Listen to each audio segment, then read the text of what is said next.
Had a few people catch me in parking lots around town going, "I'm on the waiting list to get in the class, man. Can you get me to the front?" They ask some innocent questions that remind me back when I was 20, you know, and I had those same questions. Who wrote on the thank you note, "I wish you were my dad"? I was like, man, what's a way to put the science behind the magic of how a script gets to the screen? Look, I know for me, when I was in film school, I thought being a film director was a dictatorship. And I was intimidated by not having the right answer to everything.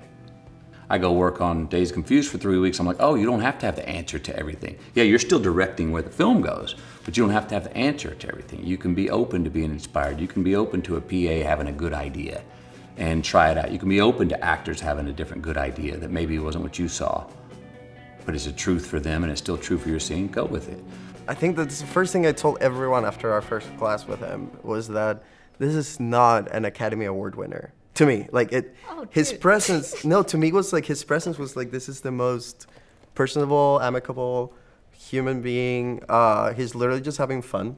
It's really interesting because a couple of us in class were talking about how he just drops those wisdom bombs all the time, and that's kind of how his Academy Award acceptance speech was, and that's just how he talks like normally. Look, with all the directors I've worked with, I always think there's some magic trick. I go in with such reverence of like, I'm gonna figure out what this guy or this woman's, they've got some genius that I'm just gonna be like, wow.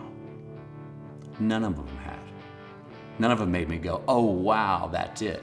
What they did all have was a personal point of view. What they did all have was a complete passion for a story. The best ones always took risks, trusted in taking those risks. Something very simple about what the great directors I've worked with have had.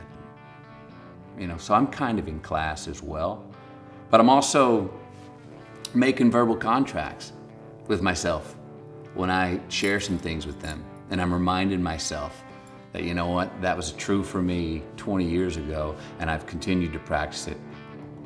Don't get lazy with that truth for you, McConaughey. That's how you got here, and that's how we can go further or wherever we go, you know? So there's that innocence is nice.